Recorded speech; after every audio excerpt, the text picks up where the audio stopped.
Hello, everyone, and welcome to another edition of the 5-Minute Major, where we debate the hottest topics in sports. And the hottest topic in sports today is head hits in hockey. And it has come to light this week because of two very bad incidents in junior hockey in the Ontario Hockey League and in the Quebec Junior League, especially the one that happened this week with Quebec player, I guess he played for rouyn-noranda, and Patrice Cormier, who was the captain of Team Canada at the World Juniors this year.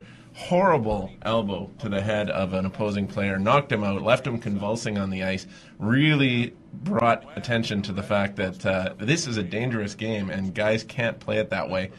I think this guy's going to get a very lengthy suspension. How long do you think he should be gone for? Well, it's not even part of the game. You say it's a dangerous game, but that has no place in the game. It's as bad as any hit that I've seen, and I'd be shocked if he's not suspended for the rest of the year in playoffs. I think that's where you have to start. Yeah, the elbow is not part of a hit, any kind of legitimate hockey play. No, it's and this guy obviously has a history. He did pretty much a very similar thing in an exhibition game before the World Juniors to a Swedish player who was just skating off the bench. So he's obviously he's branded a dirty player, and yeah, I agree you should be suspended at least for the season in the playoffs. It has to include the playoffs for it to be have any teeth. Someone was saying that after that Team Canada-Sweden incident that he should have been stripped of the captaincy. Yeah, I totally agree. And I mean, that was untouched. That's not leadership. No. Yeah, I mean, and that isn't looking at it through the prism of what's just happened. I mean, I remember at the time thinking that was a horrible thing. It's an exhibition game. You know, you're trying to be. He's the captain of Team Canada, and it was a completely. It was even cheaper in a sense than this hit, because it was just two guys crossing on their way to and from the bench. Yeah. So yeah, if they'd have stripped him, you know, maybe he gets the message, and maybe this hit doesn't happen. Yeah, well, he's going to get the message now. The Ontario Hockey League has already suspended a player for the entire season, a guy named Michael Liambis, but he was a fourth liner, and that was for a hit from behind.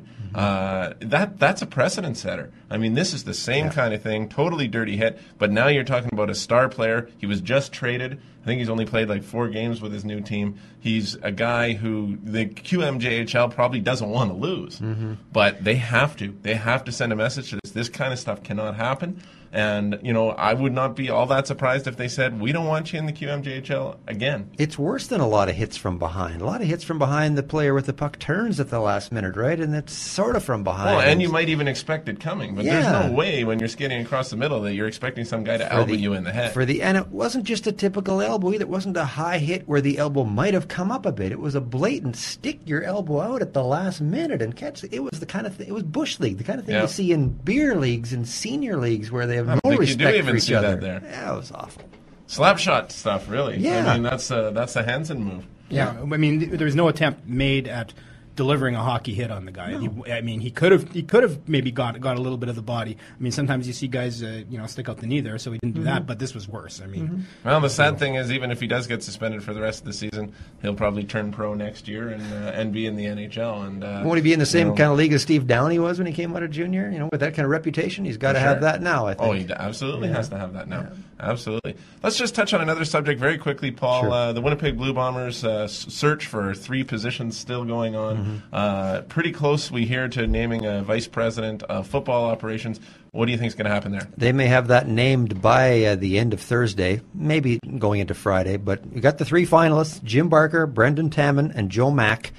You know, the knock on Taman, of course, he was here for 10 years and he's got that baggage, right? Didn't deliver a Grey Cup. And he could be going to Saskatchewan anyway. And always Saskatchewan. A very good chance of that. Saskatchewan wants him, it sounds like, too. The knock on Joe Mack hasn't been in the CFL for 20-plus years and hasn't really had a job in football for close to 10, although a ton of experience before that. That leaves Barker, to me, as the best hire they could make. Whether they can convince him to come out of a pretty sweet gig in Calgary to have total control here, that might be what it comes down to. Well, he's had pretty good. He's done a pretty good job in Calgary. Very good job. Obviously, a good bird dog, and been part of taking that team to the Grey Cup. So that would certainly be the guy I would like to see here as well. Joe Mack seems to be like Mr. Invisible to me. I mean, nobody knows anything about him really, and we can't even find any information about him the last 10 years. So I think that would be a scary hire to me. That'd be a risky bring in a one. guy that we just don't know. Yeah, you just don't know. But somebody obviously has faith in him. Yeah, Sure. and with Brendan Taman, that's sort of the devil and Yes. and do they want to go back down that road again? Right. Whereas in Saskatchewan, I think he's sort of the shiny new penny there, and they they like him because he's a Saskatoon boy, and so yeah, it'll certainly make for some interesting. The rivalry will continue if Taman ends up in Saskatchewan. Absolutely. Oh yeah. And I think Barker's the safest move, and we'll see how that all shakes out. Anyway, gentlemen, we're going to wrap it up on the 5 Minute Major. Thanks very much for joining us. We'll talk to you again next week.